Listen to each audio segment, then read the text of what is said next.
बिस्मिल्लाहिर्रहमानिर्रहीम। अस्सलाम वालेकुम। आज 13 मार्च है और दिन है बुध का। आज इस्लामाबाद हाई कोर्ट में इमरान खान साहब से जुड़े 6 मामलात थे, 6 मामलात की समाअत थी।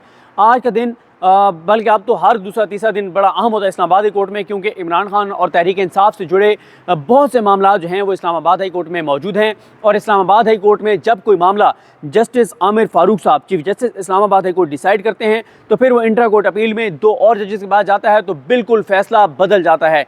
और जब कोई फ़ैसला एक जज कर देता है इस्लामाबाद हाई कोर्ट का आमिर फारूक साहब के अलावा, तो फिर उसकी इंट्रा कोर्ट अपील आती है जिसमें आमिर फारूक साहब ज़रूर बैठे होते हैं। तो बहरहाल वो काफ़ी तवालत इख्तियार कर जाते हैं इमरान खान साहब से जुड़े हुए मामला।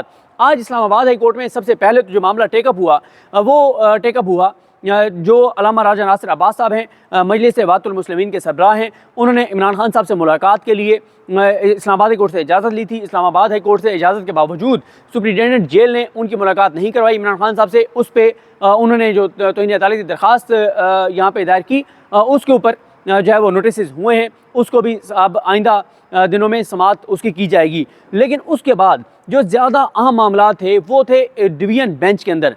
पहला जो केस जो टेकअप हुआ वो हुआ chief justice Islamabad high court Aamir Farooq साहब और जस्टिस तारिक महमूद जहांगीरी साहब के बेंच में। और मामला यह है कि इस्लामाबाद हाई कोर्ट के 2 जजेस सरदार एजाज इसाक खान साहब और अरबाब मोहम्मद ताहिर साहब जो हैं, उन्होंने ऑर्डर्स दिए इमरान खान साहब से मुलाकातों के लिए।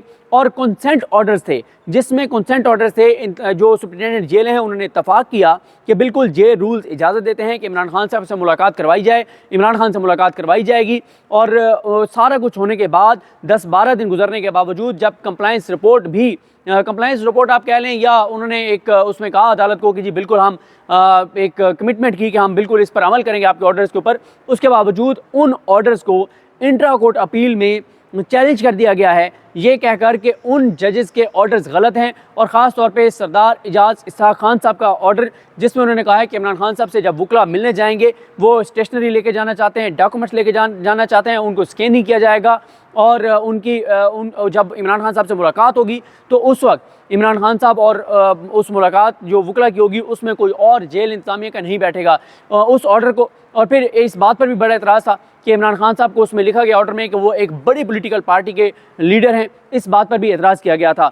इस पे जब आज ये आया मामला तो इस पे फ़ैसला महफूज हो गया है। लेकिन इस पर भी जो प्रोसीडिंग हुई है उसमें लग नहीं रहा कि कोई खातिर खा रिलीफ हुकूमत को, इस्लामाबाद इंतज़ामिया को जो है वो मिलेगा। ये तो मुझे नहीं पता कि इमरान खान के ख़िलाफ़ कब तक ये केसेस करते रहेंगे, लेकिन मुझे ये पता है कि जो सरकार वकील कर रही है इमरान खान के ख़िलाफ़, जो इमरान खान को शिकस्त देने के लिए, तो जिन वकीलों को किया जा रहा है वो वकील ज़रूर 2024 के अंदर अंदर अरबपति तो आराम से बन जाएंगे। 8-10 बड़े वकील जो है वो अरबपति ज़रूर बन जाएंगे, जितने प्राइवेट वकला की सरकार जो है वो खिदमात मुख्तलिफ़ केसेस में ले रही है। उसके बाद एक और बड़ा अहम मामला था, वो था, आपको मुसलसल हम अपडेट करते रहे, जिसमें जो डीसी इस्लामाबाद हैं इरफान नवाज़ मेमन, एसएसपी ऑपरेशंस और एसएचओ जिनको सज़ाएं दी थी 1 मार्च को जस्टिस बाबर सत्तार साहब ने, उस पर इंट्रा कोर्ट अपील दायर की गई थी। Same day intra court appeal दायर हुई थी। फिर वो सोमवार के लिए जस्टिस यानी जब 1 को ये फैसला आया था तो 4 मार्च को समाअत के लिए इसको मुकर्रर किया गया था तारिक महमूद जहांगीरी साहब और आमिर फारूक साहब के बेंच में। लेकिन उस दिन कॉलेज मनसूख हो गई थी। फिर 5 मार्च को समाअत हुई। 5 मार्च को जब समाअत हुई तो जस्टिस तारिक महमूद जहांगीरी बेंच से अलग हो गए, बेंच टूट गया। फिर ये मामला आ गया 7 मार्च तक। फिर आमिर फारूक साहब ने कहा था कि हम 7 मार्च को सुनेंगे, बेंच नहीं बन सका था। बड़ा तफसीली एक ट्वीट किया था हमारे दोस्त एहतशाम नसीर कैनी साहब ने, उन्होंने सारा वो बताया था कि ये कितना इंपॉर्टेंट मामला है और क्यों बेंच नहीं बन रहा। और ये वो फैसला है बाबर सत्तार साहब का जिसकी पूरे पाकिस्तान की ब्यूरोक्रेसी के ऊपर इम्प्लीकेशंस हैं। पूरे पाकिस्तान की ब्यूरोक्रेसी परेशान है कि हमें तो ये कहा गया था कि जनाब आप डट जाओ, लड़ जाओ, गैर आईनी काम करो, गैर कानूनी काम करो, इंसानी हकूक़ की पामालियाँ करो, जो लुट मचानी है मचाओ, तुम्हें पाकिस्तान की कोई अदालत नहीं पूछ सकती। ये क्या हुआ है कि हमें तो एक जज ने जो है वो 6 माह के लिए सज़ा सुना दी है और फिर तलवार लटक रही है कि 30 मार्च तक अगर ये फैसला मुअत्तल नहीं होता तो फिर 30 मार्च को डीसी इस्लामाबाद इरफान नवाज़ मेमन को गिरफ्तार करके हथकड़ियाँ लगा के और उसको अडयाला जेल जो है वो मुंतकिल किया जाएगा। तो इसलिए खासी परेशानी थी। खैर, कल बेंच बना। आज 13 मार्च को इसकी समाअत हुई और 2 जज थे, आमिर फारूक साहब और मियां गुल हसन औरंगज़ेब साहब। और वकला को बड़ा तजस्सुस था इस्लामाबाद के वकला को बहुत तजस्सुस था कि आमिर फारूक साहब के साथ दूसरा जज कौन बैठेगा जो डीसी इस्लामाबाद को एक ऐसे फैसले में रिलीफ देगा जो फैसला एक ऐसा तारीखी फ़ैसला है बाबर सत्तार साहब का, जिसकी हर आइन और कानून की पासदारी रखने वाला या आइन और कानून को मानने वाला हर शख्स उस फैसले को अप्रिशिएट कर रहा है, उस फैसले के साथ खड़ा है। तो खैर बड़ा हैरान कुन था कि मियाँ गुल हसन औरंगज़ेब साहब साथ बैठे हैं। अब ये था कि मियाँ गुल साहब क्या करेंगे। तो आज खैर ये हुआ है कि आज एक तो जो रिजवान अब्बासी साहब हैं वो जिस तरह से आए, उन्हें ये लगा कि कोई मसला नहीं है और बस फैसला तो हो गया है, रिलीफ मिल जाएगा, लेकिन आज उनको रिलीफ नहीं मिला। आज फौरी तौर पे फ़ैसला मुअत्तल करने की इस्तदा मुस्तरद हो गई है। आइंदा हफ्ते के लिए नोटिस हो गए हैं, अब अगले हफ्ते पता चलेगा कि क्या होता है। लेकिन आज 13 गुजर गई है, अगर ये 18, 19, 20 को जाके लगता है, जब भी लगता है, तो बड़ा ज़रूरी है इस फैसले का मुअत्तल होना। हुकूमत इसको हर सूरत में मुअत्तल करवाना चाहती है, क्योंकि अगर ये फैसला मुअत्तल नहीं होता तो 30 मार्च को इसके अलावा कोई ऑप्शन नहीं है कि इरफान, नवाज़, मेमन, SSP ऑपरेशंस और SHO तीनों को गिरफ़्तार करके और जो अडयाला जेल जो है वो मुंतकिल किया जाएगा। आई थिंक SSP ऑपरेशंस का नाम मलिक जमील ज़फ़र है शायद, बहरहाल मैं नाम उनका मिस कर रहा हूँ। अच्छा, उसके बाद ये वाला हो गया।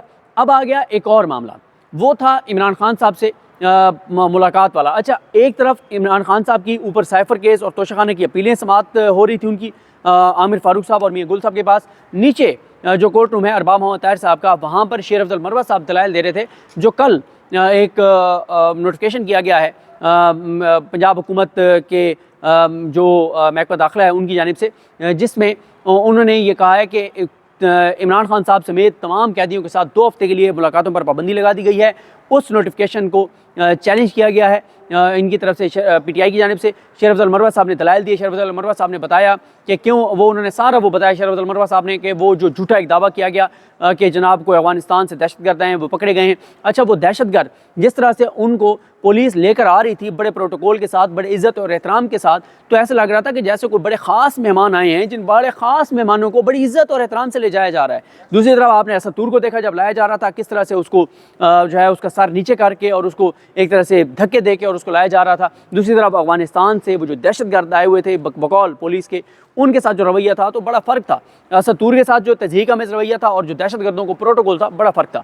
खैर, उसमें अब ये हुआ है कि बड़ी तफसीली दलाइल दिए शेर अफजल मरवा साहब ने, और शेर अफजल मरवा साहब दलाइल दे रहे थे रोस्टम पे। जो शरर अफरीदी साहब, सनाउल्लाह मसीह खेल साहब मौजूद थे, और PTI के बहुत से MNAs और साहबजादा हामिद रज़ा साहब भी आए हुए थे, शेख वकास अकरम साहब आए हुए थे, अवैस जखड़ लिया से जो MNA हैं, नौजवान MNA वो आए हुए थे, जो वो थे छजड़ा साहब जो कोटद्दू से MNA हैं, शबीर कुरैशी साहब से अगले हल्के से, वो आए हुए थे।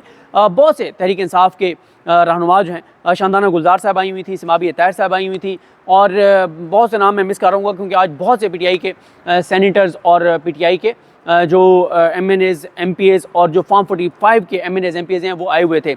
और आज शौकत बसरा साहब की चीफ जस्टिस आमिर फारूक साहब के साथ कलामी भी हुई, वो उस केस में मुलाकातों वाले में, क्योंकि उन्होंने शौकत बसरा साहब ने जब जाके कहा आमिर फारूक साहब को कि हमारे बहुत से सैनिटर्स अरकान असम्बली आए हुए हैं, उनको आने नहीं दिया जा रहा, ये मामला उन्होंने उठाया, तो उस पर खासी गर्मा गर्मी हुई। और शौकत बसरा साहब जो हैं उनको ना आमिर फारूक साहब सुनना चाहते हैं, ना काजी फाइज़ ईसा साहब सुनना चाहते हैं, तो बड़ी उनकी सरजनिश जो है वो की जाती है। लेकिन वो भी जो है वो बाज नहीं आते, वो भी डटे हुए हैं, लगे हुए हैं। वो भी कहते हैं कि हर जगह मैंने जाके इमरान खान की बात करनी है और तहरीक इंसाफ की बात ज़रूर करनी है, अपना मुकदमा ज़रूर पेश करना है। और आज तो खैर वो अरकान असम्बली जो आए हुए थे, जिस तरह से उनके साथ तज़हीक की जा रही थी, उस पर उन्होंने मामला उठाया। उसके बाद आ जाएँ जनाब आखिरी मामला, और बहुत अहम मामला, वो जिसमें इस्तदा जो है वो मुस्तरद हो गई है, और वो है साइफ़र केस में। आपको पता ही है कि साइफ़र केस में जब पहले दिन ये मामला समाअत के लिए मुकर्रर हुआ था, उस दिन बताया गया कि प्रोसिक्यूटर्स नहीं लगे। फिर अगली डेट हुई, उस डेट पर दलाइल दिए 1 घंटे के सलमान सफदर साहब ने। उन्होंने कहा कि अगली समाअत पे दलाइल मुकम्मल कर लेंगे। अगली समाअत पे प्रोसिक्यूशन ने एतराज़ उठा दिया कि ऑफिशियल सीक्रेट एक्ट में जो अपील का राइट ही नहीं है, तो अपील नहीं हो सकती। उनकी कोशिश ये थी कि अपील ना हो, इनको रिट जुरिडिक्शन में सुन लें, क्योंकि रिट में एक जज सुनता है, फिर आमिर फारूक साहब सुनते, और अपील 2 जज सुनते हैं। तो प्रोसिक्यूशन की कोशिश ये थी, जस्टिस रिटायर्ड हामिद अली शाह साहब, इनको भी प्राइवेट वकील हैं और उनको इंगेज किया गया है as a special prosecutor FIA की जानिब से। तो इन्होंने इन्होंने कहा कि जी ये काबिल समाअत नहीं है। उसके ऊपर फिर उन्होंने अगली उन्होंने दलाइल दिए थे। आज सलमान सफदर साहब ने दलाइल दिए। अब आमिर फारूक साहब ये कहते हुए उठे हैं कि हम सोमवार को अपीलों को मेरिट पर सुनेंगे। इससे जो हमारी वैसे तो अंडरस्टैंडिंग यही है कि उनकी हुकूमत की इस्तदा जो है वो मुस्तरद हो गई है, और इस्तदा इस तरह से मुस्तरद हुई है कि अब मेन अपीलें जो हैं वो सुनी जाएंगी मेरिट पर।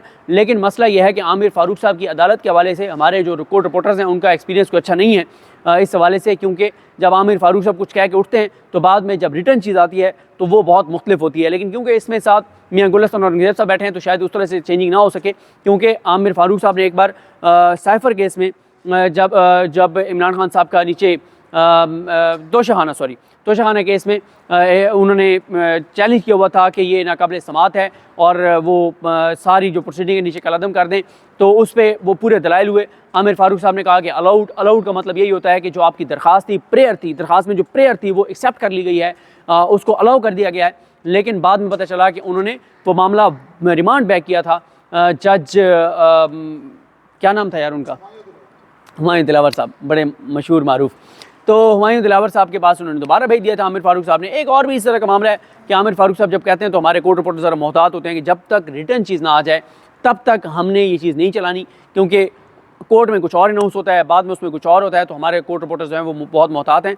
लेकिन मैं जो हमारे दोस्त हैं वैसे उन्होंने ज़ाहिर है ट्विटर के ऊपर ट्वीट्स किए सब ने, हुसैन चौधरी साहब हों, साकिब बशीर साहब हों, एहतशाम साहब हों या असद मलिक साहब हों। असद मलिक साहब ने तो इस पर वीलॉग भी किया है।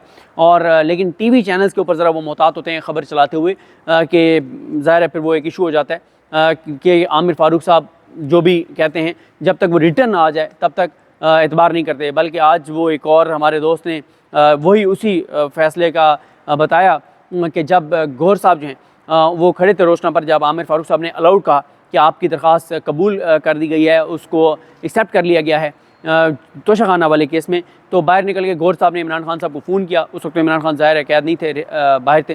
तो उन्होंने कहा जी बहुत बड़ा फ़ैसला हुआ है और कमाल फ़ैसला हुआ है और सारी तहस नहस हो गया, सारा कुछ तोशाखाना केस ख़त्म हो गया है, हमारी दरख्वास्त अलाउ हो गई है। तो इमरान खान साहब ने कहा कि ईजी हो जाएँ, ये आमिर फारूक साहब हैं, जब तक आप रिटर्न ले ना लें तब तक ये बात ना करें। और फिर इमरान खान साहब दुरुस्त साबित हुए और आमिर फारूक साहब का जो रिटर्न ऑर्डर आया उसमें उन्होंने रिमांड बैक किया था। और उसके बाद फिर वो तेज़ी से जो सारा प्रोसेस चला था वो आपको पता ही है कि इस्लामाबाद हाई कोर्ट की के उससे ही हुआ था, उसके साथ मिला के सारा कुछ हुआ था जो जज हुमायूं दिलावर साहब ने किया था। तो आज का जो एक फ़ैसला महफूज हो गया, जो इमरान खान साहब से मुलाकातों के हवाले से जो ऑर्डर्स हैं उनको इंटर कोर्ट अपील, उसमें भी नज़र नहीं आता कि कोई रिलीफ इनको मिले। दूसरा, डीसी को फौरी तौर पर रिलीफ नहीं मिला, वो अगले हफ्ते के लिए मामला चला गया है। अहम तरीन मामला इमरान खान साहब से मुलाकातों पर पाबंदी के लिए जो ऑर्डर है उसको जो चैलेंज किया गया है उस पर कल 11 बजे समाप्त होगी। सुप्रिटेंडेंट जेल को बुलाया गया है और उनको तलब किया गया है। इसके अलावा जो ये है साइफर, उसमें अब कहा गया है कि मेन अपीलें सोमवार से सुनी जाएंगी। तो ये जनाब है इस्लामाबाद हाई कोर्ट से जो प्रोसीडिंग और सूरत हाल। और देखते हैं बहरहाल बाकी पॉलिटिकल इसके बाद बात करेंगे कि पॉलिटिकली क्या चल रहा है। मुझे अपनी दुआ में याद रखें। अल्लाह करीम हम सब का हामी नासर हो। अल्लाह हाफ़िज़।